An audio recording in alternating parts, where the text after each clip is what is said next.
মা বোনদেরকে বলবো, ইমান তো আছেই, শুধু নামাজ পড়া, রোজা রাখা, শরীয়ত মোতাবেক পর্দা করা। আর আরেকটা মা বোনদেরকে বলতেছি, স্বামীদের কদর করা। কদর কি? কদর বোঝেন কি? সম্মান করা, ইজ্জত করা, মূল্যায়ন করা, স্বামীদের কদর করা। কদর আজকে আপনাদের এখানে না, আমার এন্টার সমাজেই স্বামীদের কদর নাই। বরং দেখা যায় গরিবের ঘরে কিছু আছে, ধনীদের ঘরে তো আরো কদর নেই। শুধু থাকে একসাথে, কিন্তু কোন স্বামীর কদর নাই। আমার কথা মাইনা নেন, মিডিয়া আমার কথা চলে যাবে। থাকে ওরা একসাথে, কিন্তু স্ত্রীর দিলে স্বামীর কদর নাই, যতটুকু কদর করার দরকার। তারপরও গরিবদের ভিতরে অনেক আছে, অনেক কি কি জান দিয়া স্বামীকে বাঁচাইতে চায়। আলহামদুলিল্লাহ, এটা গরিবদের ভিতরেই আছে। তার ভিতরে সত্য তো আপনি মানেন? গরিবদের ভিতরেই আছে, জান দিয়া স্বামীর ইজ্জত করে, জান দিয়া বাঁচাইতে চায়। আমি মা বোনদেরকে আরো বলবো, আরো ইজ্জত করো স্বামীদেরকে। যত বেশি মেয়েরা স্বামীকে ইজ্জত করবে, বুখারীর রিওয়ায়াতে আছে, তাকফুরনাল আশিরা, তাকফুরনাল, স্বামীকে অসম্মান করা, ইজ্জত না করা জাহান্নামে যাওয়ার মেয়েদের সবচেয়ে বড় কারণ। এজন্য আমি এই আওয়াজ যত দূর যেতেছে, আমি মা বোনদের পায়ে হাত দিয়া বলবো, ঈমান তো আছেই, 5 ওয়াক্ত নামাজ পড়ব, রমজানে রোজা রাখবো, শরীয়ত মোতাবেক পর্দা করব, খাওয়ার দায়িত্ব তো স্বামীর কাঁধেই। আমরা স্বামীদেরকে মন দিয়া ইজ্জত আর কদর করব। আপনারও ঘরে পৌঁছায় দিবেন, পারবেন? পারবেন? পাক্কা ওয়াদা তো? চলেন তাইলে তওবা করে আল্লাহর কাছে ওয়াদা করি যে এই কটা জিনিসের উপরে মৌত পর্যন্ত চলবো। তওবা করতে রাজি? কে কে রাজি দেখি? পাক্কা? তাহলে বইলা দেন, আল্লাহ তওবা করলাম। এতটুকুই বলেন, আল্লাহ তওবা করলাম। নামান যদি মনের থেকে করে থাকেন, আপনি নিষ্পাপ, গ্যারান্টি আপনার কোনো গুনাহ নাই। আপনি এখন পুত পবিত্র, দাগ ইচ্ছা করে লাগাইলে লাগবে, নাইলে আপনার গায়ে আর গুনার দাগ লাগবে না। বাকি আজকের থেকে নামাজ ছাড়বো, বরং নামাজি পরিবেশ বানাবো। রোজা তো রাখেনি, আর হালাল কামাবো, হালাল খাবো। কিরকম খাবি? গুনাহ যেরকম আপনি খাইতে চান ওরকম হয়ে চলে আসবে। খায়া হাড্ডিটা কাটাটা রাখবেন, আবার চলে যাবে। উড়ন্ত পাখি কি বলে, অতিথি পাখি উড়তে উড়তে আসবে। যেমন আপনারা মাঝে মাঝে ছুপে ছাপে শীতের দিন 2-1টা ধরেন, ঠিক না? ধরেন না চুপে চাপে? আরে মনে হয় বুঝেন না, সাইবেরিয়ার থেকে যে আসে অতিথি পাখি, অথচ সরকারিভাবে নিষেধ, ঠিক না?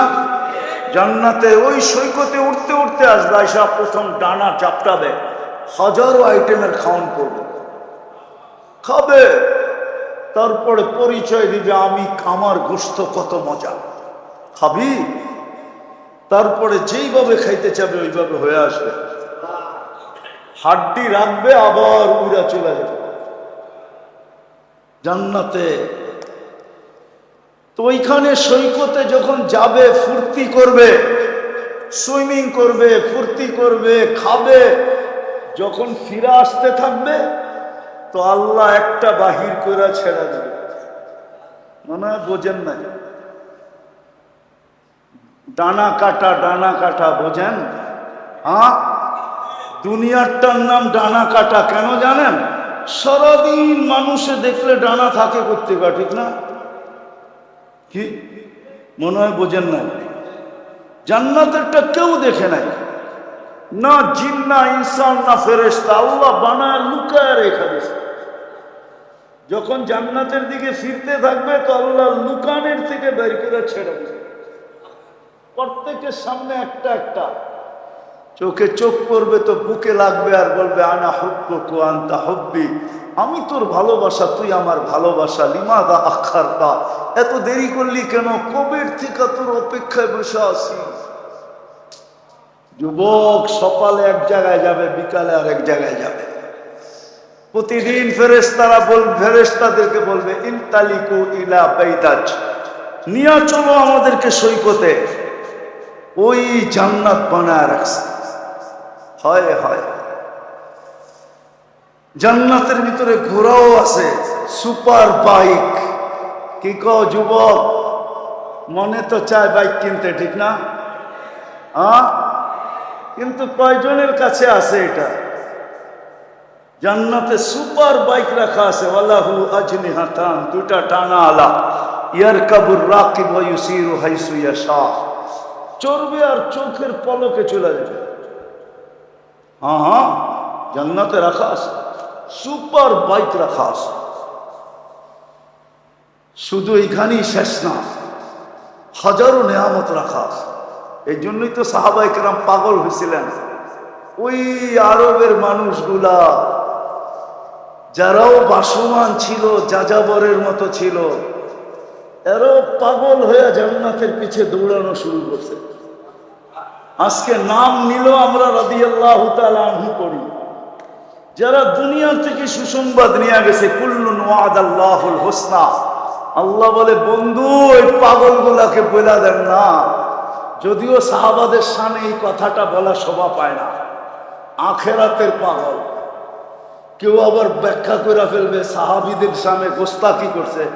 না না, ওনারা আল্লাহর দেওয়ানা ছিলেন, জান্নাতের দেওয়ানা ছিলেন। আল্লাহ বলে বন্ধু এত দেওয়ানা, তাহলে ঘোষণা দিয়া দিলাম কুল্লুন ওয়াদাল্লাহুল হুসনা, প্রত্যেকের সাথে আমার জান্নাতের ওয়াদা।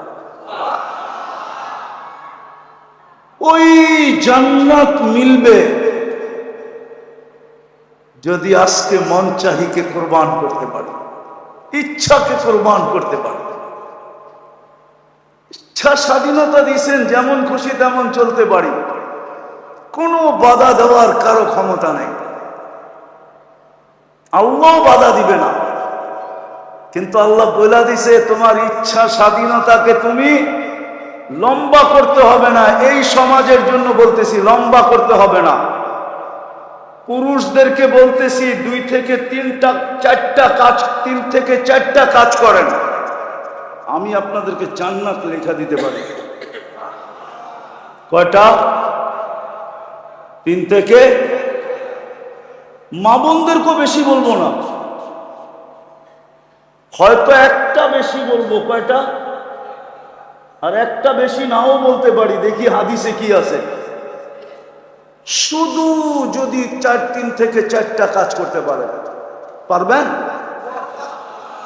দিলে হাত রাইখা বলতেছেন তো? হ্যাঁ, কঠিন কিন্তু হবে, কিন্তু মিলবে কি? কি চান? জান্নাত চান? লোভ লাগছে একটু? হ্যাঁ, হয় হয় হয়, চিরদিন মিলবে, চিরদিন সুখ আর সুখ, শান্তি আর শান্তি, মজার মজা, ফুর্তি আর ফুর্তি। আমার তো আজকে মন চায় যদি পারতাম তাহলে আমি জান্নাত নামায়া আপনাদেরকে চোখে দেখায় দিতাম, এই দেখো জান্নাত। নাইলে পর্দা সরায় দেখায় দিতাম, সর ছাপ। আমি আজকে এদেরকে জান্নাত দেখায় দিই, যেইখানের মানুষের লোভ লাগুক জান্নাতের। এরা মনকে বুঝাক, দুনিয়ায় তো আমরা সামাজিক ভাবে কিচ্ছু পাইলাম না, রাষ্ট্রীয় ভাবে কিচ্ছু পাইলাম না, সোসাইটিগত ভাবে কিচ্ছু পাইলাম না, আমরা তো সারা জীবনই বাসমান রইলাম, আমরা তো বাঁচতে বাঁচতেই একদিন কবরের কোলে চলে যাই। হয় আমরা জান্নাতটা আজকের থেকে আর হারাবো না। পারবেন অঙ্গীকার করতে? কে কে পারবেন দেখি? আমি মা বোনদেরকেও বলতেছি, নামান নামান, মা বোনদেরকেও বলতেছি। তাইলে শোনেন, ইমান তো মাতৃকোলেই দিয়া দিছে। আমরা সব কি মুসলমান, ঠিক না? শুধু মুসলমান না, আমরা উম্মতে মুহাম্মাদি। আমাদের গ্রেড অনেক উপরে। সমস্ত উম্মত এক করলেও আমাদের সামনে বিন্দু হবে কিনা সন্দেহ আছে। আমাদের মর্যাদা এত উঠবে। কোরআন বলে খায়রু উম্মাহ, আর খায়রের তরজমা আমি হাদিস দিয়া করতেছি। আল্লাহর রাসূল বলে ওয়ালি খায়রি লা নিহায়া, আমার খায়রের কোনো সীমা রেখা নাই। বিদায় তোমরা যে উত্তম উম্মত, তোমাদেরও কোনো সীমা রেখা নাই। ওই মুসলমান আর উম্মতে মুহাম্মদি জন্মসূত্রে বানায় গেছে। বলি না আলহামদুলিল্লাহ? জন্মসূত্রে আল্লাহ বানায় দিছে। এখন আমাদের করণীয় মাত্র তিনটা। একটা তো জন্মসূত্রে পাওয়া গেলাম, ঠিক না? বাকি সামনে কয়টা? কি কি? 5 ওয়াক্ত নামাজ পড়ব। কি শুধু পড়বো না, আমাদের এই পরিবেশটাকে নামাজি বানাবো। পারবেন? পারবেন? রব্বে কাবার কসম, যদি 5 ওয়াক্ত নামাজি হতে পারেন আর বানাইতে পারেন, জান্নাতের চাবি আপনার হাতে। আসসালাতু মিফতাহুল জান্নাহ, নামাজ জান্নাতের চাবি। চাবি পাইলে খুলতে কতক্ষণ? চাবি পাওয়া গেলে খুলতে 5 ওয়াক্ত নামাজ। আর আমি জানি আপনারা রোজায় বড় পাক্কা। হ্যাঁ, সত্য তো না? পাক্কা না? আমি শুনছি আপনারা নাকি রোজায় খুব পাক্কা। রোজার বলে আপনারা আপোষ করেন না। তাহলে রোজায় তো আপনারা পাক্কাই। 2টা হয়ে গেল, নামাজ আর নিজে নামাজি হব, পরিবেশকে নামাজি বানাবো। পারবেন? আর রোজায় তো আপনারা পাক্কাই। রোজায় তো আপনারা, আরে আমার কথা লেখা রাখেন, যদি রোজায় পাক্কা হন তাহলে কিয়ামতের দিন দুনিয়ায় তো যা সম্বল ছিল তা দিয়ে ইফতার করছেন, ঠিক না? কিয়ামতের মাঠে আল্লাহ ইফতার করাবে। ইফতার এইবার বোঝেন, ওই পেঁয়াজু কিরম হবে, ওই আলুর চপ কিরম হবে, ওই বেগুনি কিরম হবে, কেননা আল্লাহ কুদরত দিয়ে বানাবে। আর চতুর্থ হলো যতটুকুই ভোগ করবো হালাল ভোগ করব। পাইলাম তো ভোগ করলাম, না পাইলাম তো সবর করলাম। কেননা আমার বিশ্বাস আপনাদের মতো বা আপনাদের লেভেলে যারা আছে, গরিবদের মতো ক্ষুধা কেউ সইতে পারে না। সত্য তো? গরিবদের মতো ক্ষুধা কেউ পারে? পাগল হয়ে যায়, পাগল, ঠিক না? কত কর্মচারী চাকরি গেছে গা, সময় মতো বাড়ির থেকে টিফিন কারি আনে নাই দেখা, নয় বুঝাইতে পারি না। ওরে দায়িত্ব দিছে, তুই সময় মতো টিফিন কারি নিয়ে আসবি বাসার থেকে।